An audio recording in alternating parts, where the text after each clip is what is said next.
Welcome to Liberation Lens, where stories unfold beyond the headlines and perspective truly matters. History isn't finished, it's unfolding. This is Liberation Lens. Perspective matters. In a world obsessed with tech billionaires and innovation myths, one name rises above them all: Elon Musk. He's called a genius. A visionary? A self-made entrepreneur shaping the future of humanity, from electric cars to Mars colonization. But what if this story isn't just about rockets, riches, or disruption? What if the real story begins decades earlier, in a deeply unequal society, under apartheid South Africa, where power was built on silence, extraction, and racial supremacy? Before there was Tesla, there was emerald wealth. Before there was SpaceX, there was settler privilege. And before Musk spoke of saving humanity, he was raised in a world that denied the humanity of the majority. This isn't a biography. This is an X-ray. Welcome to Liberation Lens, Perspective Matters.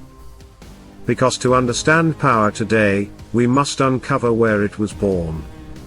Who really is Elon Musk? The world often sees a tech visionary, a genius billionaire, an eccentric builder of the future.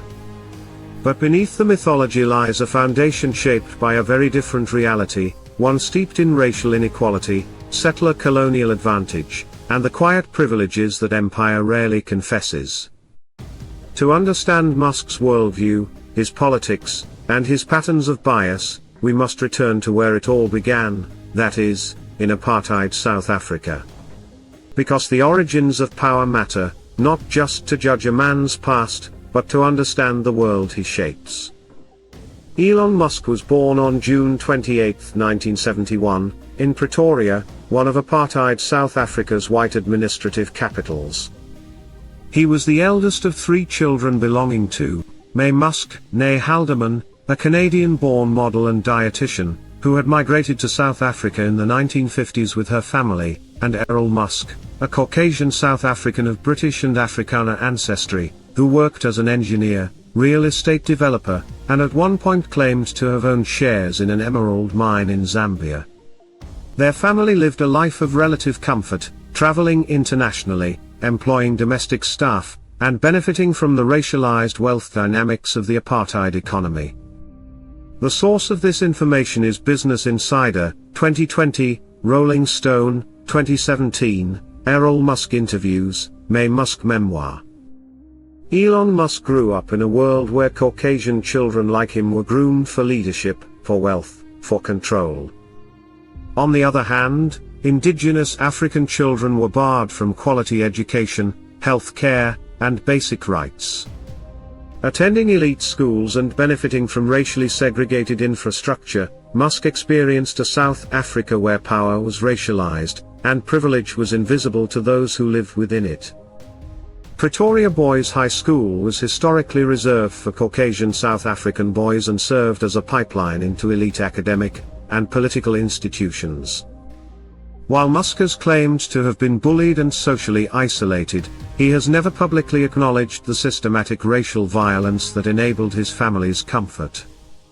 In the Musk family and the mine in interviews, Elon's father, Errol Musk, has said he part-owned an emerald mine in Zambia during the 1980s. Listen to what he said, and I quote, "We had so much money at times, we couldn't even close our safe." That was Errol Musk on Business Insider in 2018. Elon Musk has tried to downplay this, claiming his father exaggerated. Yet he has never denied the basic fact that his upbringing was supported by extractive wealth. Zambia's emerald industry, particularly in the late 20th century, was defined by foreign ownership with dangerous labor conditions with minimal economic benefit to local populations. To grow up surrounded by this wealth, without ever confronting its origins, speaks volumes about the normalization of colonial extraction. About gender, race, and the Musk household, May Musk has spoken of Errol's controlling and sometimes abusive behavior. Elon himself has described his father as evil and emotionally manipulative. Here is what he said on Rolling Stone in 2017, and I quote, "He's a terrible human being. However, we must distinguish personal trauma from political inheritance." Elon Musk was still a man of privilege, a Caucasian engineer in apartheid-era South Africa, profiting off land, labor, and infrastructure denied to the African population. We must note that the Musk children were raised in a home where gendered dominance and racial hierarchy coexisted. This may have shaped Elon's later arrogance, defensiveness, and contempt for critique. Let's examine Elon's choice to leave South Africa, avoiding apartheid's army in 1988. At age 17, Musk left South Africa for Canada. He later said he didn't want to be conscripted into the apartheid military, which was fighting border wars and suppressing indigenous African resistance. This is how he expressed it on CNBC in 2009, and I quote, "I didn't want to be part of an oppressive regime." But unlike many South Africans who resisted through activism, exile, or armed struggle, Musk chose quiet departure. He left not in protest, but in pursuit of education and opportunity abroad. Notably, there is no record of Musk ever supporting the ANC, the Black Consciousness Movement, or any anti-apartheid cause. Choosing not to serve apartheid is commendable. But choosing not to challenge it, especially when you've benefited from it, is a different matter. With the erasure of context upon moving to Canada and then the US, Musk rarely spoke of South Africa. His biographies portray a tough childhood, a brilliant mind, and an obsession with science fiction, but almost nothing about the system of apartheid that shaped his worldview. The omission is telling. It reflects how Caucasian beneficiaries of settler colonialism often rebrand their pasts, highlighting personal struggle while ignoring structural advantage. This erasure enables the self-made myth. A boy from a wealthy family, backed by emerald money and elite schooling, becomes the underdog genius who made it from nothing. It's a powerful story, because it hides the truth. Let's now examine the advantage of Musk as Caucasian in relation to tech and the global stage. He arrived in the US at a time when Silicon Valley was exploding. The internet was being born, and venture capital was searching for young minds who could imagine the future. His Caucasian nature, accent, and education gave him immediate credibility in elite circles.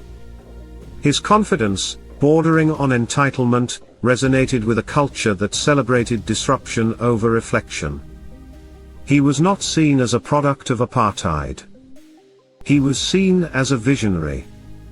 And he did nothing to correct the record. This is how empire mutates: it rebrands its beneficiaries as innovators, and its crimes as invisible history. To truly understand Elon Musk's politics, his approach to speech, control, and power, we must first see the world he was raised in. A world of servants and superiority.